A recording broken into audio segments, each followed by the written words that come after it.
seguindo as orientações de Emmanuel, um dos principais mentores de Chico Xavier, recomendando-nos que a maior caridade que se pode fazer em benefício da doutrina espírita e a sua divulgação. Com que idade você percebeu que tinha a mediunidade? Aos 4 anos de idade, quando perdi minha mãe. E quando você perdeu a sua mãe, depois que você sentiu essa força estranha e isso que tomou conta de você e que hoje para você é um sacerdote? Ela prometeu a mim, quando entregava os filhos a pessoas amigas, em vista da penúria material em que nos encontrávamos, ela me prometeu que voltaria para me buscar. Então, eu em casa de pessoas estranhas, sofrendo muita saudade dela, orava, como minha mãe me ensinava, a prece, e certa feita ela me apareceu e da minha condição de infantilidade, eu achei que tudo era muito natural. Você então, desde os 4 anos de idade, sentiu que iria ver a sua mãe? Estava vendo, conversando, e conquanto fosse uma criança muito surrada, porque ninguém acreditasse, a maioria das pessoas vai acreditar, continuo vendo da mesma forma. Depois que ela se foi? Depois que ela se foi. Você era filho de uma família pobre? Sim. E de quantos irmãos constituía essa família? A nossa família é constituída de 15 irmãos. E os 15 irmãos, só você conseguiu essa mediunidade? Outros irmãos também, com menos trato da mediunidade, porque outros assuntos chamaram meus irmãos a outros mistérios. Casaram-se, entregaram-se a outras tarefas, enquanto continuem crendo rebeliante nessa virtude. E se você desde os 4 anos percebeu essa força estranha, esse ministério, você chegou a se dedicar a uma profissão? Você teve uma profissão? Sem dúvida. Aos 8 anos eu entreguei numa fábrica de tecidos. Aos 12 entreguei no CUNEP. E aos 21 entreguei no Ministério da Agricultura, onde trabalhei 30 anos. Onde você é aposentado? Aposentei-me há pouco tempo.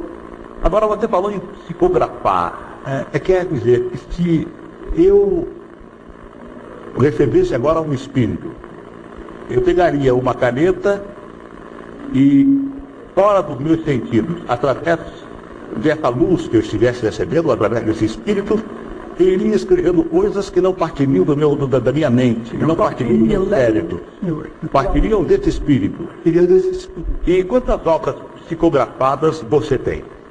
Agora, os espíritos, por meu intermédio, completaram 100 livros publicados. E quantos livros dessas 100 publicações você já vendeu? Vendi os livros pelas instituições espíritas, para as quais, naturalmente, eu assino a sessão de direitos autorais que me possam fazer, reconhecido pela obra, não me pertence, e sim aos espíritos amigos. Você, então, é um homem pobre? É um homem que vive do seu ordenado de rico, de habilidade. Sim, mas você me torna milionário. Você materialmente é um homem pobre. Natural. Vive do seu ordenado. Vive do meu ordenado. Porque, de acordo com notícias que foram divulgadas pela nossa imprensa, estas 100 obras que você completa hoje, já foram vendidos mais de 1000 livros, não? A estatística lançada pelas próprias editoras acusa o número bastante. Aproximadamente 2.400.000 exemplares. 2.400.000 exemplares. Você não recebe nenhum direito autoral? Não recebo, e tenho o prazer de comprar também os livros que saíram de minha mão, onde os espíritos não me pertencem. E é verdade que você escreve de olhos fechados quando você recebe a inspiração? Às vezes eu percebo que estou de olhos fechados. Outras vezes eu não posso perceber isso enquanto os olhos se mantenham abertos. Mas sempre com a luz dos olhos, porque tenho a impressão de que determinadas irradiações podem ligar de poder.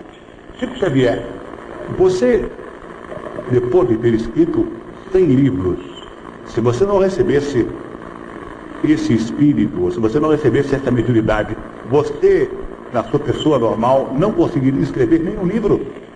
A princípio, não, porque eu sentia absoluta estranheza quanto àquilo que o irmão ia escrevendo. Precisava de recorrer muitas vezes aos dicionários, mas como a mediunidade está em minha vida desde 1927, há 43 anos, esse tempo mais ou menos me proporcionou algum conhecimento do contato dos espíritos amigos, como uma pessoa que convivesse diariamente com professores muito distintos. Isto quer dizer que ao receber o espírito, você alguma coisa guarda no seu subconsciente. Leio e constantemente eu declaro também os livros para os espíritos, para que os livros saiam revisados de minha mão pelos autores espirituais. E quais as figuras famosas que encarnaram em você e que fizeram você escrever algumas obras? Eu não posso dizer que sejam figuras famosas, porque sempre, na maioria dos casos, usaram o pseudônimo. O espírito de Emmanuel nos orienta desde 1931. André Luiz afirma ter sido um médico no Rio de Janeiro e outros amigos, como o Castilheiro Comer, o irmão X. Eles naturalmente se ocultam com outros nomes para não criarem perturbações com os descendentes, porque o assunto é novo. Mas as suas obras já foram analisadas por escritores contemporâneos. E o que dizem esses escritores quando leem com um livro psicografado? Alguns creem, outros creem, e creio que o estudo deve ficar por conta dos leitores, porque deveria entrar em lances autobiográficos, ficariam adequados ao nosso contato com a auditório. Xavier, eu li alguma coisa numa revista a respeito de um livro que você psicografou e que a família do escritor reclamou, dizendo que você estava usando indevidamente o nome desse escritor. Anos depois, ou meses depois, foi aberto um cofre e foi retirado deste cofre um livro. E este livro era exatamente igual ao livro que você anteriormente havia psicografado. Verdade isso? Não, eu peço desculpas para esclarecer melhor. Eu gostaria. Porque eu não tenho o direito de dizer que não. Ao que sabemos, no cofre havia páginas de estilo semelhante, mas não propriamente absolutamente iguais. Esse caso, no Tribunal de Justiça do Rio de Janeiro, ocorreu em 1944. A família pedia uma sentença declaratória para saber se as obras eram do espírito ou se não eram. Mas o juiz entendeu que a justiça, por enquanto, ainda não poderia entrar nesse caso. E era a família do escritor. Com todo respeito ao nome de Humberto de Campos, eu posso declarar que fui a família do escritor Humberto de Campos. E depois da família que eu faço questão de declarar a minha veneração para com todos os seus membros. E acha Chico Xavier que o mundo espírita da criança que o homem começa agora a gerar num tubo de ensaio? Tenho ouvido por diversas vezes o espírito de Emmanuel a respeito disso.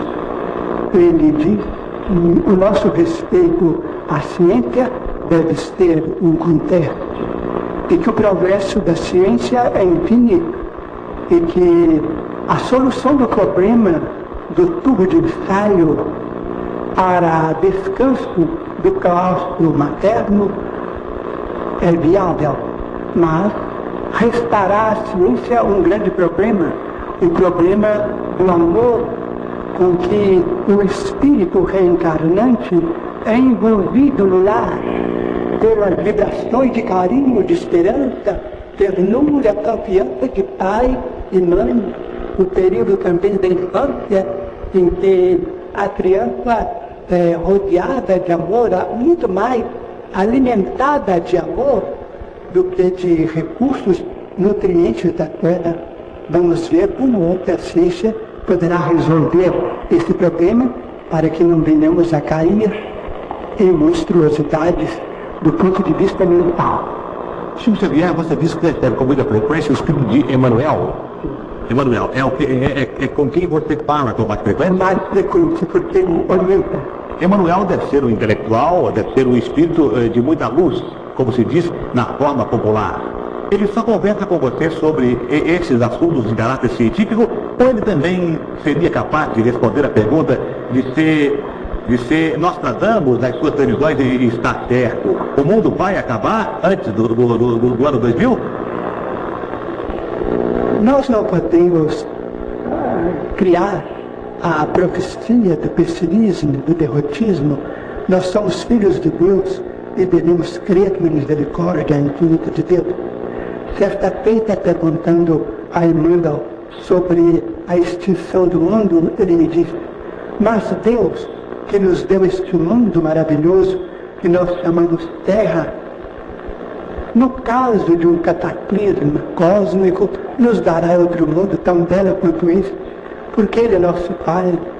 E se o Pai humano ama seus filhos com devotamento, com paixão mesmo, por que Deus nos abandonaria à ruína, no cosmos, ao domínio das trevas? Haverá misericórdia para nós. Alguma vez antes da chegada do homem à Lua, você teve alguma informação com referência ao assunto? Sempre disseram que o homem pisaria na Lua.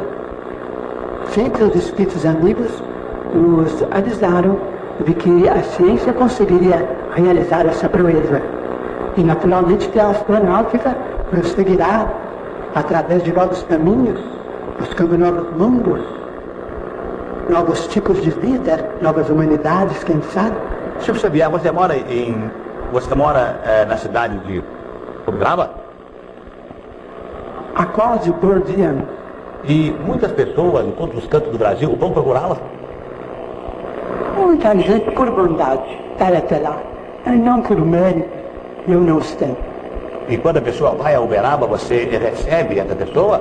Às segundas, sextas e sábados à noite, porque durante o dia temos sempre tarefas com os espíritos e obrigações com a vinculação profissional. E como eu não posso viver da doutrina espírita, naturalmente de trabalhar. Agora, segundas, sextas e sábados, estamos lá para receber todos com muita alegria e com muita honra para nós. E as pessoas que vão a Uberaba consultam sobre os mais diversos problemas? Sim, consultam sobre diversos problemas da vida, as dificuldades que estamos atravessando, muitas dificuldades espirituais, os conflitos que nos surpreendem, o nosso síntoma. Você é solteiro ou casado? Solteiro. Solteiro. E por que você não casou? Você acha que um lar a dois atrapalharia o seu trabalho? Não, a doutrina não me proíbe isso, mas a mediunidade já com as mensagens psicografadas começaram a minha vida logo depois dos 15 anos de idade. Eu me apaixonei tanto pela obra do livro com os espíritos e os livros me tomaram o tempo todo. Entre os 100 livros que você acaba de psicografar, qual deles mais lhe empolgou? Qual deles você achou mais interessante? O livro que mais me empolgou... Eu gostaria que você dissesse, porque o nosso programa é de uma audiência extraordinária, ia começar por mim, amanhã nós vamos procurar esse livro para ler alguma coisa a respeito da psicografia, para ler algum trabalho psicografado. Dos livros que passaram por minhas mãos, um dos que mais me empolgaram foi o Paulo e Estevão, onde o espírito de Emmanuel faz a biografia desses dois maravilhosos vultos do cristianismo, São Paulo e Santo Estevão. E esse livro encontra-se nas livrarias comuns ou não? Encontro Em qualquer livraria. Paulo de Estevão. Paulo. Olha, eu acho que não há mais necessidade de nós continuarmos cansando você com a sua Não, pergunta. não me canso, estou muito feliz. O nosso prazer foi muito grande em recebê-lo nesse programa. Se você quiser dizer mais alguma coisa, à sua vontade, o tempo todo é seu. Estou muito honrado pela oportunidade do contato que está tendo com os amigos todos do Canal 4, com os amigos de Uberaba, São José do Rio Preto, e esses corações maravilhosos de São Paulo. Saulo Vans, muito agradecido a você pela sua presença no programa. Muito obrigado pela sua parcela de colaboração na vinda de Chico Xavier ao nosso programa. É muito agradecido. Foi um prazer conhecê-lo. Qualquer dia, se eu puder, e se eu for a Uberaba, vou visitá-lo em sua casa, retribuindo a honrosa visita que fez ao meu programa. Muito agradecido, Chico Xavier. Uma boa viagem. Muito obrigado. Receba as palmas da plateia.